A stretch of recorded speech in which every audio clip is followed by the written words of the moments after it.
Hit TV YouTube channels లో మీ వ్యాపార ప్రకటనలకు మరియు ప్రమోషనల్ ఇంటర్వ్యూస్ కోసం వెంటనే సంప్రదించండి.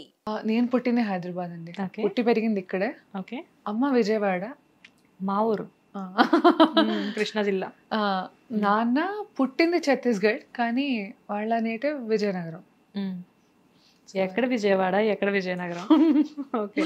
అవునండి. నువ్వు ఎక్కడ అంటే ఇద్దరు కలిపి మళ్ళీ మీరు హైదరాబాద్ కి షిఫ్ట్ అయ్యారు. అంతే. అన్నయ్య ఎక్కడ పుట్టారు? అన్నయ్య విజయవాడ. ఎంతమంది మీరు కిడ్స్? నేను అన్నయ్య అండి. మీరు అన్నయ్య. అన్నయ్య ఏం చేస్తారు? అన్నయ్య డిజిటల్ మార్కెటింగ్ వైపు ఆప్టిమైజర్ అనే కంపెనీలో. వదిన ప్రస్తుతానికి మ్యూజిక్ నేర్పిస్తుంది. బాబు పుట్టాడు రీసెంట్ గా వీళ్ళిద్దరికి. సో ఉన్నారు. ఓకే. సో వదిన కూడా సాఫ్ట్వేర్. జాయింట్ ఫ్యామిలీయా? జాయింట్ గా ఉండడం బట్ జాయింట్ ఫ్యామిలీ అండి. జాయింట్ గా ఉండడం కావదు. ఓకే. బట్ బికాస్ ఎందుకంటున్నానంటే ఇంట్లో చిన్న బాబు ఉంటే ఆ సందడే వేరు కదా, సో అందుకని అడుగుతున్నాను అనమాట. కలుస్తూ ఉంటామండి. ఇప్పుడు దగ్గరలోకి ఎలాగైనా ఉండే ప్లాన్స్ ఉన్నాయి. ఓకే. అండ్ మీరు లైక్ అంటే వచ్చేసరికి అమ్మ నాన్న మీనంటే అమ్మ నాన్న ఏంటి జాబ్? ఇద్దరు రిటైర్డ్ అండి. నాన్న స్టేట్ బ్యాంక్ ఆఫ్ ఇండియాలో వర్క్ చేసేవారు మేనేజర్ గా. అమ్మ సౌత్ సెంట్రల్ రైల్వేలో వర్క్ చేశారు అనమాట, ఇంజనీరింగ్ డిపార్ట్మెంట్ లో. సో ఇద్దరు రిటైర్డ్ ఇప్పుడు. బట్ అసలు అంటే ఫ్యామిలీలో ఇలా మ్యూజిక్ అంటే మామూలుగా నేను చూసినంత వరకు వాళ్ళని ఇండియన్ ఐడల్ ప్రోగ్రామ్ లో చూసిన తర్వాత నాకు అర్థమైంది. మీకు ఇంట్రెస్ట్ ఎప్పుడు వచ్చింది? ఎందుకంటే అన్నయ్య ఎలాగో సపరేట్ కదా, డిఫరెంట్ గా ఉన్నారు కదా, సో అసలు వాట్ అబౌట్ యూ? అన్నయ్య మ్యూజిక్ అంటున్నారా? మ్యూజిక్ నేర్చుకోవడం. అమ్మ నాకు అంటే నేను కడుపులో ఉన్నప్పటి నుంచి అమ్మ పాడుతూ ఉండేవారు, చెప్తూ ఉంటారు. అప్పుడే విన్నారా మీరు లోపల నుంచి? ఓకే. అందరూ చుట్టూ అంతమంది పెద్దమ్మలు అందరూ పాడుతుండగా నాకు ఇంకా అక్కడ అంటే బట్ 5 years ఏజ్ నుంచి, చిన్నప్పుడు అంతా డాన్స్ అంటే యాక్చువల్లీ ఇది ఇక్కడే ఫస్ట్ చెప్తున్నాను.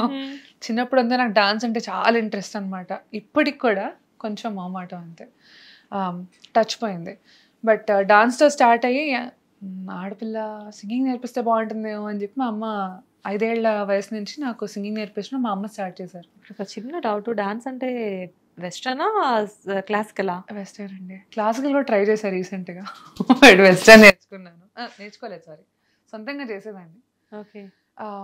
సో డాన్స్ అప్పుడు మీకు గుర్తు చేశారా మనది ఆర్థోడాక్స్ ఫ్యామిలీ, మనం డెఫినెట్ గా వెస్టర్న్లు ఇవన్నీ మన కల్చర్ కాదు అని చెప్పారా?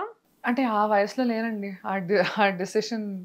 అమ్మకి నచ్చేది ఎలా అంటే డాన్స్ చేస్తాను, వీడియోస్ తీయలేదే అని ఈరోజు బాధపడుతుంది, ఒక ఇది లేదని. బట్ నాకు ఎప్పుడు చెప్తూ ఉంటుంది భలే చేసేదాన్ని నువ్వు అని. ఇంట్రెస్ట్ ఉంది నాకు, చాలా ఇంట్రెస్ట్ డాన్స్ అంటే. అవకాశం రాలేదు మళ్ళీ. ఇప్పటికీ అప్పుడప్పుడు ఇంట్రెస్ట్ ఉంది. నేను నా వరకు చేసుకుంటాను, ఏదో ఫ్రెండ్స్ తో చేస్తాను కానీ ప్రొఫెషనల్ గా చేయమని మాత్రం అడగండి, ట్రైనింగ్ కావాలి. లేదు లేదు, అంటే ఎప్పుడైనా నార్మల్ గా ఫ్రెండ్స్ ఇలా కలిసినప్పుడు బయట ఏ సంగీత్ పార్టీస్ లోనో ఇలాంటి టైంలో చేస్తూనే ఉంటారా? ఖచ్చితంగా. అవకాశం లేదా మరి. సో బట్ డాన్స్ నుంచి 5 ఏళ్ల వయసు నుంచి అమ్మ నా మొట్టమొదటి గురువు సింగింగ్కి. నేర్పిస్తూ ఉండేది. అమ్మమ్మ పెద్దమ్మలు కూడా గైడ్ చేసేవాళ్ళు. మెల్లగా సరే ఇంకా ఇది ఇంట్లో మాట వినట్లే, అల్లరి ఎక్కువైపోయిందని చెప్పి నన్ను ఎస్ఎస్ మ్యూజిక్ అకాడమీలో చేర్చారు. జీవి ప్రభాకర్ గారు, జీపీ లలిత గారి దగ్గర. ప్రభాకర్ గారి దగ్గర నేను వోకల్ సంగీతం నేర్చుకున్నానండి, కర్ణాటక సంగీతం. లలిత గారి దగ్గర కీబోర్డ్ నేర్చుకున్నాను. అదే మా అన్నయ్య కీబోర్డ్ నేర్చుకొని వదిలేసాక నేను అక్కడ జాయిన్. అదేలేండి, దెబ్బలాడి మరీ నేర్చుకున్నారు. ఓకే. ఎవరికో ఒకరికి కీబోర్డ్ యూజ్ అయింది మొత్తానికి. అంతే అండి, అంతే. ఇప్పుడు వడలి ఫణినారాయణ గారి దగ్గర నేర్చుకుంటున్నాను, వీణ విద్వాంసులో. 2009 నుంచి ఆయన దగ్గర నేర్చుకుంటున్నాను. జనరల్ గా చాలా మంది రామాచారి గారి పేరు చెప్తారు, కూడా నేర్చుకున్నాను. అదే చెప్పబోతున్నాను, రామాచారి గారి దగ్గర కూడా లైట్ మ్యూజిక్ నేర్చుకున్నాను. ఓకే. బికాస్ ఏంటంటే సింగర్స్ అందరూ కూడా సింగర్ అనేసరికి డిఫాల్ట్ గా నాకు ఆయనే వినబడతారు అనమాట. చారి గారి దగ్గర కూడా నేర్చుకున్నాను. సాకేత్, సోనీ వీళ్ళు కూడా. తర్వాత 2014 కాదు 2011 నుంచి నేను వెస్టర్న్ క్లాసికల్ గ్రేడ్స్ చేశాను, పియానోలో 5 grades చేశాను. సో ఇప్పటికీ నేను ఫణినారాయణ గారి దగ్గర నేర్చుకుంటున్నాను, వోకల్స్ నేర్చుకున్నాను, కర్ణాటక. అండ్ చాలా పెద్ద లిస్టే ఉంది కదా. అంటే మనకి లెర్నింగ్ అండి, లెర్నింగ్ ఎంత ఉంటే అంత మంచి. లెర్నింగ్ ఆల్వేస్ లెర్నింగా ఉండాలండి. దేనికి, ఏ సబ్జెక్ట్ కైనా లెర్నింగ్కి ఫుల్ స్టాప్ లేదు అనేది తెలుసుకున్నాను. నా నమ్మకం కూడా. తెలుసుకున్నారు, కంటిన్యూ అవుతున్నారు అలాగే. అంటే మీ దాకా వచ్చేసరికి లైక్ అంటే మ్యూజిక్ నేర్చుకున్నారు అంతా ఓకే, కానీ వన్స్ మీరు పర్ఫార్మెన్స్ ఇవ్వడం అనేది ఎప్పుడు స్టార్ట్ అయింది? పాడుతా తీగతోనే? టీవీ లో అంటే ఎస్ అండి. యాక్చువల్లీ పాడతా తీగకు ముందు నేను 2011లో హేమచంద్రతో ఒక పాట పాడాను. వాళ్ళ సూపర్ సింగర్ నడుస్తున్నప్పుడు అందరు ప్రొఫెషనల్ సింగర్స్ ఉషా గారు వీళ్ళందరూ. అవునవును. దాంట్లో ఎయిర్టెల్ కంటెస్టెంట్గా ఒక పాట పాడాను, నాలో నేను. నాకు చాలా ఇష్టమైన పాట. అవునా? ఓకే. హేమచంద్ర గారిది. ఆ పాట పాడాను అనమాట. That was my first screen presence. తర్వాత దూరదర్శన్లో కూడా సింగింగ్ ఉన్నప్పుడు షోస్ పాడేదాన్ని. కానీ మెయిన్ ఫుల్ ఫ్లెడ్జ్‌గా అంటే ఇది పాడతా తీగ. కెమెరా ముందుకు నేను వచ్చాను, నన్ను చాలా మంది చూస్తున్నారు అని మీరు ఫీల్ అయిన షో మాత్రం అదేనా? పాడతా తీగ అండి. ఓకే, పాడతా తీగ. దానికంటే ముందు హేమచంద్ర గారితో పాడినప్పుడు అప్పుడు మీకు అంత నాలెడ్జ్ లేదా? అప్పటికి నేర్చుకుంటున్నాను. లేదండి, యాక్చువల్లీ నేర్చుకుంటున్నాను, ఇంకా లెర్నింగ్ ఉంది. బట్ సింగర్గా I really admire him a lot అనమాట.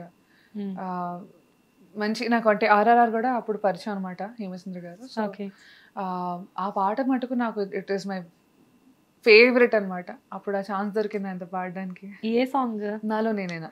ఏదో ఒకసారి పాడండి మీ ఫేవరెట్ సాంగ్ అని. ఎంత క్యూరియస్, ఎంత ఎక్సైట్ అవుతున్నారు మీరు అప్పటి నుంచి. షూర్ తప్పకుండా.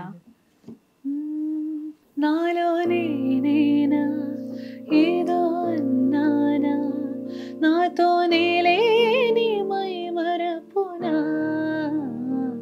ఏమో అన్నానేమో నువ్వు విన్నావేమో విన్న మాటేదో నిన్నడగనా నాలో నేనేనా ఏదో అన్నానా నాతో నేలేని మై మరపునా ఏమో అన్నానేమో నువ్వు విన్నావేమో చిన్న మాటేదో నిన్నడగనా అలా సాగిపోతున్న నాలోన ఇదేంటిలా కొత్త ఆలోచన మనసే నాది మాటే నీదే ఇదే మాయో. ఒకటి అబ్జర్వ్ చేశాను నేను, జనరల్గా సింగర్స్ కొంతమంది పాడేటప్పుడు కాన్సన్ట్రేషన్ అంతా సాంగ్ మీద పెట్టేసో లేకపోతే ఏదో వాళ్ళు సంథింగ్ అలా పాడుతూ ఉంటారు. చాలా తక్కువ మంది మాత్రమే స్మైల్తో సాంగ్ని పాడుతూ ఉంటారు. కొంతమంది చిత్రమ్మని అండ్ సునీత గారిని ఇలాంటి వాళ్ళని చూసినప్పుడు ఆ ఫేస్లో స్మైల్ అలా ఉంటూ ఉంటుంది అనమాట. అండ్ చాలా మంది సింగర్స్ స్మైల్ తక్కువ. మీరు ఇప్పటికీ 3 songs పాడారు వచ్చిన దగ్గర నుంచి. 3 songs కూడా కంటిన్యూ స్మైల్ మీరు కనబడుతూనే ఉంది. ఆ కంఫర్ట్ నాకు ఇక్కడ కంఫర్టబుల్ ఉందండి పాడేటప్పుడు. మీరు కూడా స్మైల్ చేస్తూ కమ్యూనికేట్ చేస్తున్నారు కాబట్టి. నేను బేసిక్గా ఎప్పుడు స్మైల్తోనే ఉంటాను. అండ్ మీరు పాడుతూ అలా స్మైల్ చేస్తూ పాడడం కూడా నాకు చాలా, వాళ్ళిద్దరు గుర్తొచ్చారు అనమాట నాకు సడన్ గా. చాలా పెద్ద కాంప్లిమెంట్ అండి. నాకు చిత్ర గారి సాంగ్స్ వినడం కంటే కూడా నాకు చూడడం చాలా ఇష్టం. ఆవిడ పాడేటప్పుడు అసలు అందంగా నవ్వుతూ చక్కగా ఏ సాంగ్ అయినా కానీ ఎంత బాగా పాడతారు ఆవిడ. వెరీ ఎక్స్ప్రెసివ్ అండి. Very expressive. మాకు పాడితే తీగకి ఆవిడ జడ్జ్గా వచ్చారు ఫైనల్స్లో. ఓకే. మనసా వాచ అంటే సందర్భం వచ్చింది చెప్తున్నాను. చాలా సపోర్టివ్గా చాలా బాగా పాడారు. చాలా క్యూట్గా ఆవిడ అసలు చాలా క్యూట్గా మాట్లాడతారు. And then she also gave me a kiss on my cheek and I was so happy. That was unexpected. చాలా పెద్ద విషయం. టైటిల్ వినైనప్పుడు ఆవిడ but such a great human being అండి. హిట్ టీవీ యాప్ ని డౌన్లోడ్ చేసుకోండి. ఇందులో short news, live news, entertainment movies అన్ని available గా ఉన్నాయి. Please download hit TV app. Hit TV app ని ఫ్రీగా డౌన్లోడ్ చేసుకోండి.